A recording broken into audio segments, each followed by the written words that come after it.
Hi guys, I hope you're doing really well. My name is Sarah and welcome to What the Horror, the channel where we talk about horror movies old and new.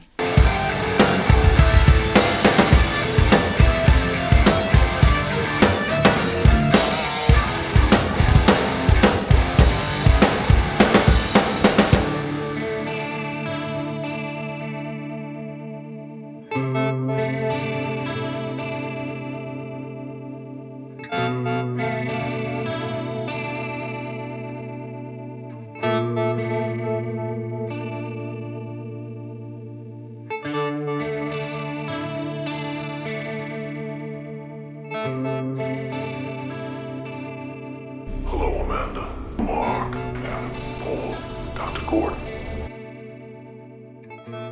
Game over.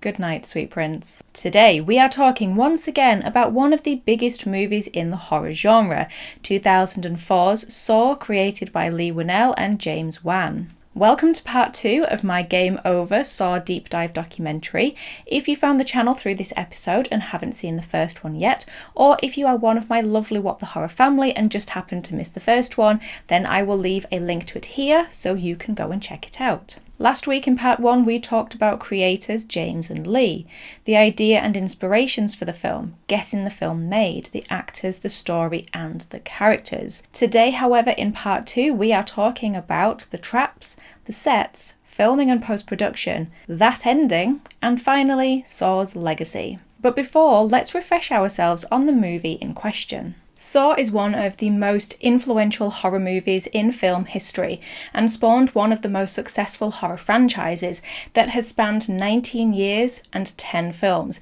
including the up-and-coming Saw 10 being released in October. In 2010, Saw entered the Guinness Book of Records for most successful horror franchise, and while it doesn't still hold that title, it is still the 5th most successful after It, Resident Evil, Alien and the Conjuring universe. Saw became part of pop culture in a huge way, with merchandise up the wazoo, a roller coaster in England, cosplayers and references in shows such as Robot Chicken, The Sopranos, The American Office and many more. It also influenced horror movies and filmmakers, some even claiming its serialized style of storytelling, calling back on earlier films and dropping in seeds to be picked up later, has influenced both the Marvel Universe and recent Star Wars films. Saw has a large and loyal fan base, who many people involved in the Saw franchise, from Leigh Whannell to Shawnee Smith, say are what elevated the films to what they became. Leigh even claims the characters and Jigsaw's legacy now belong to the fans. Just a heads up that this episode will contain major spoilers for Saw, but let's be real, you guys know this film and the twist, but I'm just letting you know in case you haven't seen the film yet.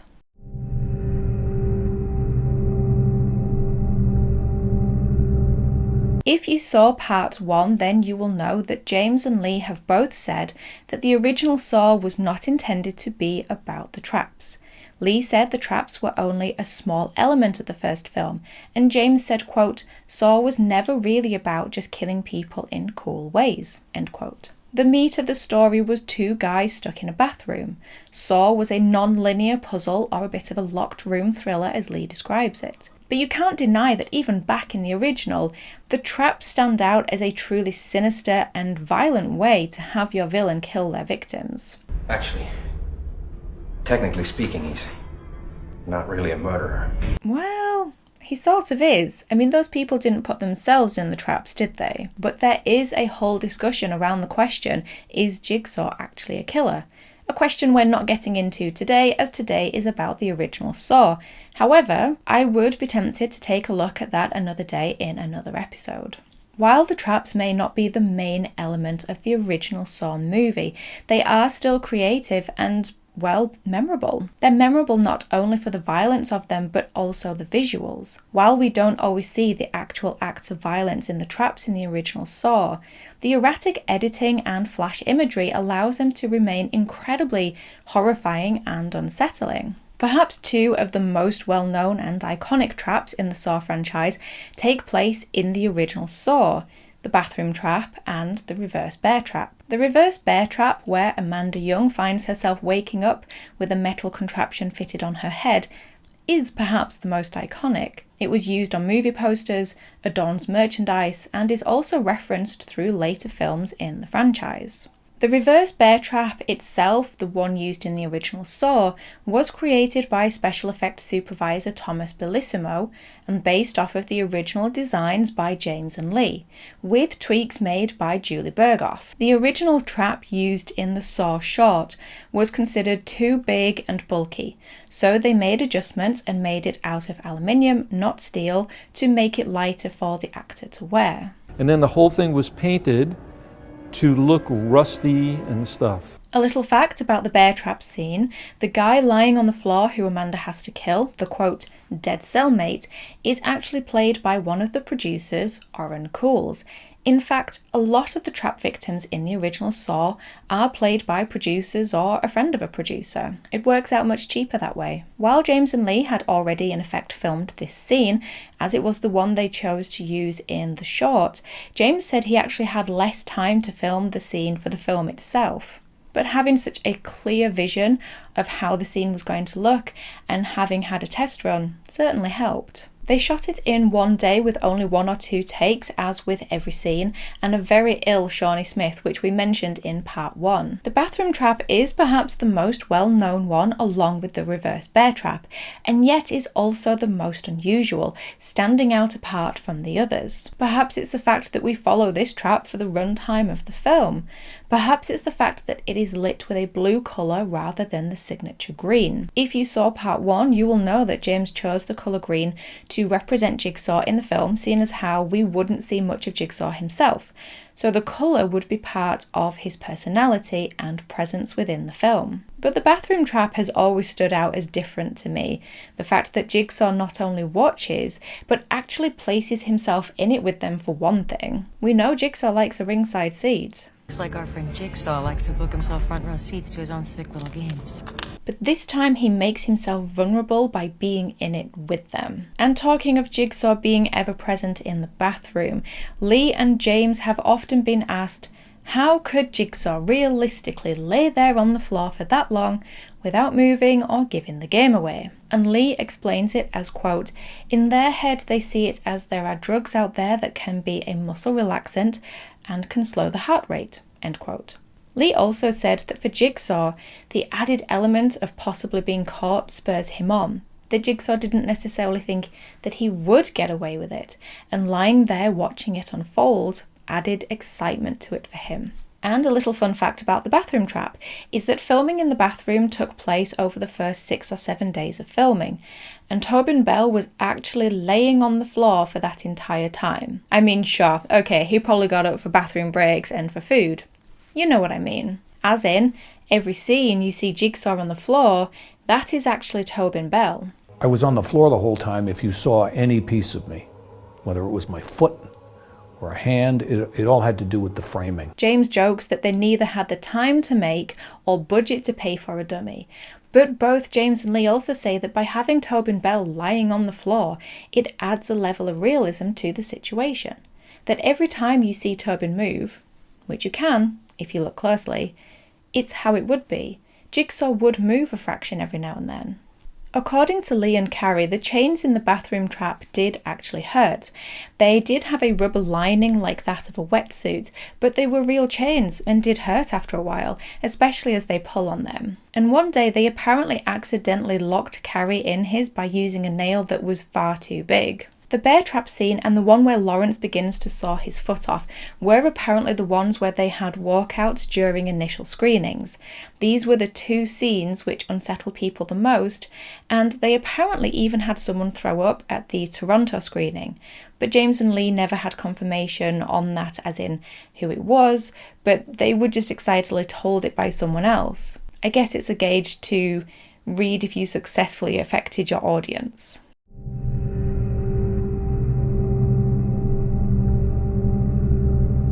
You may or may not know that Saw was actually all filmed in just one location, Lacey Street Studio Productions, a converted warehouse in downtown LA which used to be a textile factory. They used the warehouse for every scene in the film. The bathroom, the police station, the hospital, Lawrence's house, the sewers, the garage, and even most of the external shots. Their ability to be able to pull this off is down to the incredible work of production designer Julie Berghoff, whose team had to get really creative with very little money and very little time. Repainting walls, redressing sets, even creating corridors and walls that weren't there. They even repurposed some of the items that had been left there from previous films. The main set, the bathroom, came about when they were looking around the warehouse and found a metal door that they just loved, and so they decided to build the bathroom just around that one small room. According to Julie, they didn't want the bathroom set to be just a bathroom,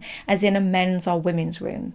So she and James had this idea that the bathroom is actually in a meatpacking company and is the bathroom used by the workers to wash off after each day. So they probably had blood and guts all over them. And so the room would be covered in dirt and blood. According to James, they wanted their audience to feel as though they needed a tetanus jab after watching it. Billy the Puppet was an addition, as we mentioned in part 1, from James Wan.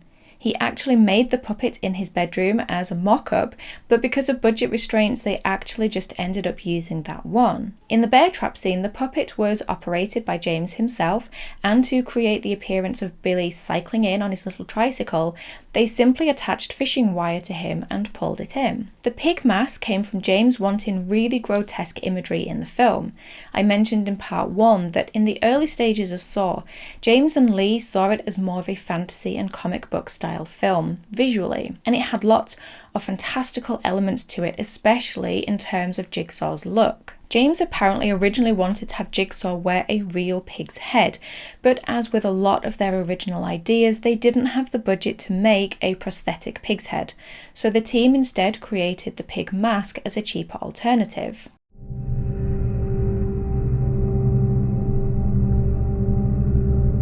Filming took place over the course of 18 days. 18 days and very long hours.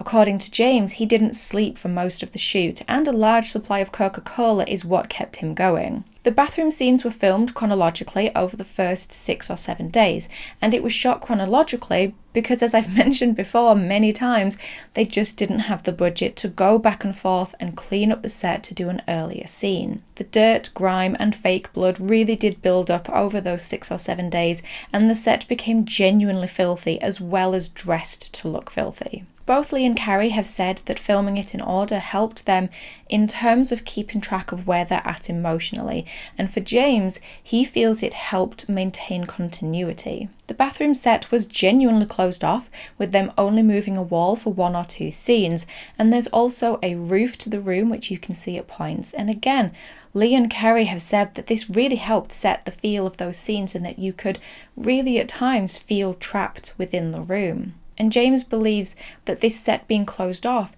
helped add to the overall claustrophobia of the film. I also heard that James thought about 70 to 80% of the film was shot with a handheld camera, which was carried by Dave Armstrong, his director of photography. A big part of this was the confines of the small space, with the cast and crew cramped within it. As I mentioned before, Saw was filmed in one location, and most of the scenes were filmed inside, including the scene where Danny Glover drops Lawrence off, and even the car chase scene at the end. To create this scene as cheaply as possible, they put the 2 cars in the garage, turned the lights off, and basically just shook the cars and the cameras. It is an unusual looking car chase scene, you can't deny, but this is the creative result of having to do it cheaply. In post-production, James and editor Kevin Grutert found they didn't have enough footage to work with. According to James, they actually ended up using every single shot taken, as there was only 1 or 2 shots from each day of footage. And this really tested James's creative skills as an editor. But this is the origin of one of the most identifiable elements of Saw movies, and that is the erratic quick cut editing. It originated as a way to fill out the footage where James felt bits were missing and to act as a transition from one scene to the next. James used fast cuts of still images that were taken by the on-set photographer. He also used footage he'd taken with the security camera and even went out with Cary Elwes to a local Starbucks and shot some still photos outside of it and around the exteriors of the warehouse, which he and Kevin then scanned and added into the film footage. While editing, James also felt that the film didn't have, quote, enough of a kick to it. Funny considering the Hitchcock theory, which we discussed in part 1. But he wanted to get some pickups, some extra bit of footage to add in. As the producers had put their own money into it, they didn't want the film to go over budget, understandably. But James and Leigh knew what they wanted for their film, or should I say, what they needed for the film.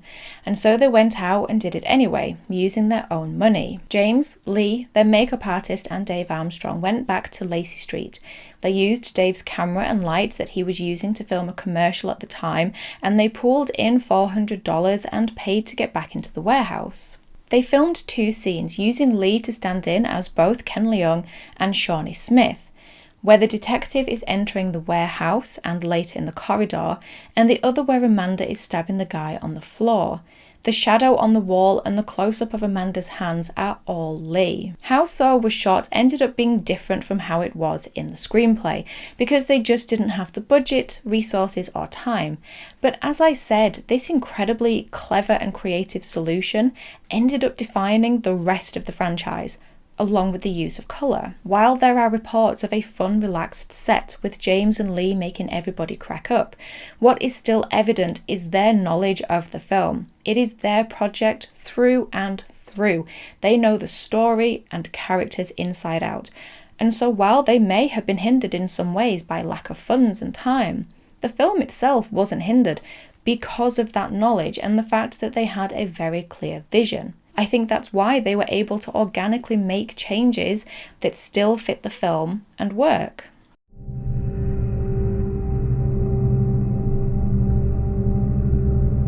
Okay, so we can't talk about the original Saw without talking about that ending. Cary Elwes describes the opening of Saw as, quote, one of the most famous openings of all time, end quote. Now, whether you agree with that or not, I think you will agree that it certainly has one of the most famous endings of all time. As James and Leigh have stated, the point of the story is to build over time, leading up to the big twist reveal in the end scene.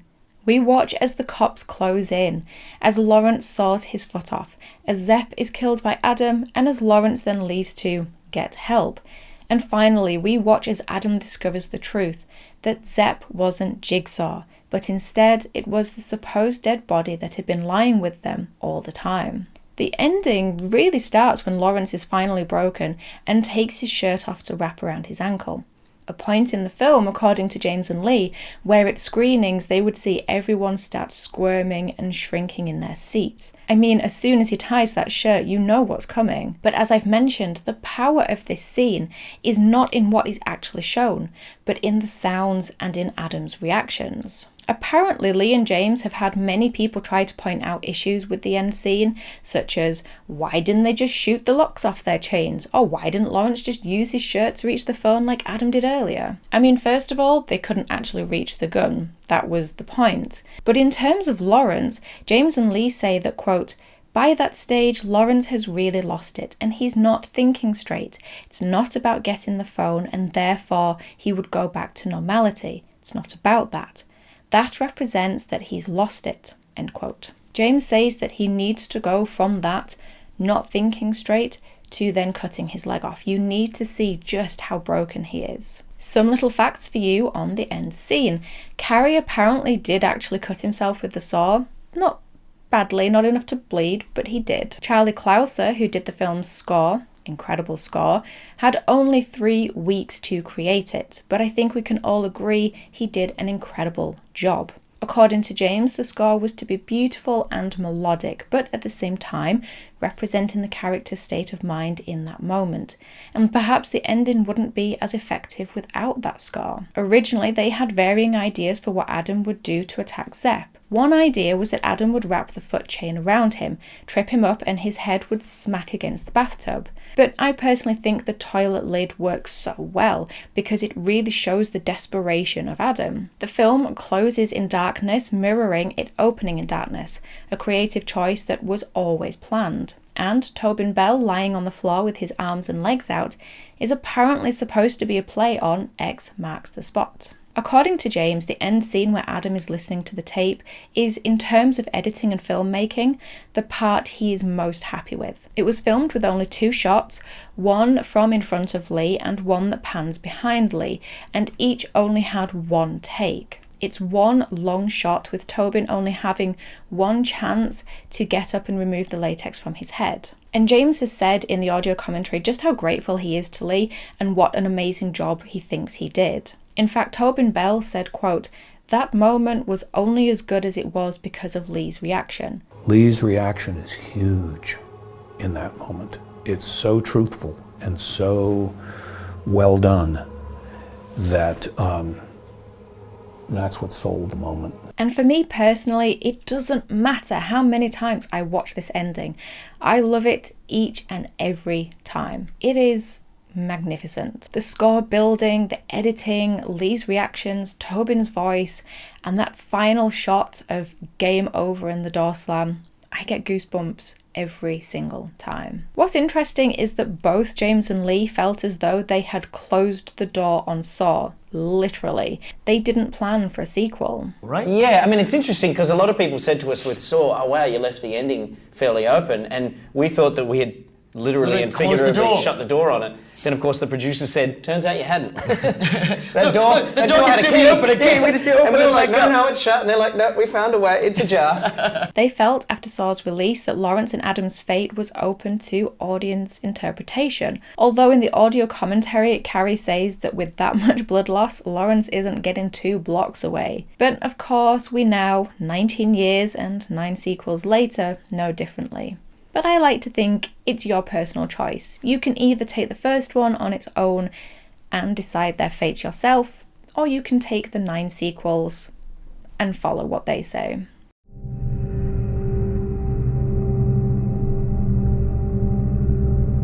Saw has been one of the most influential horror movies in history. Like others before it, has influenced not only movies, trying to recreate the same success, but also filmmakers in general. It actually launched a new subgenre called...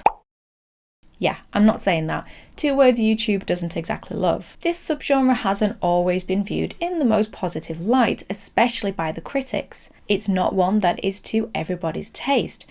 But in the wake of Saw, we saw movies like Hostel, Wolf Creek, Human Centipede, and The Collector. Directors of these types of movies, including James and Leigh, were coined the Splat Pack. But while directors such as Eli Roth describe this subgenre as, quote, them just wanting to shake things up, end quote. James and Leigh never set out to create this new wave of horror. But for Leigh, there is a positive association with those words.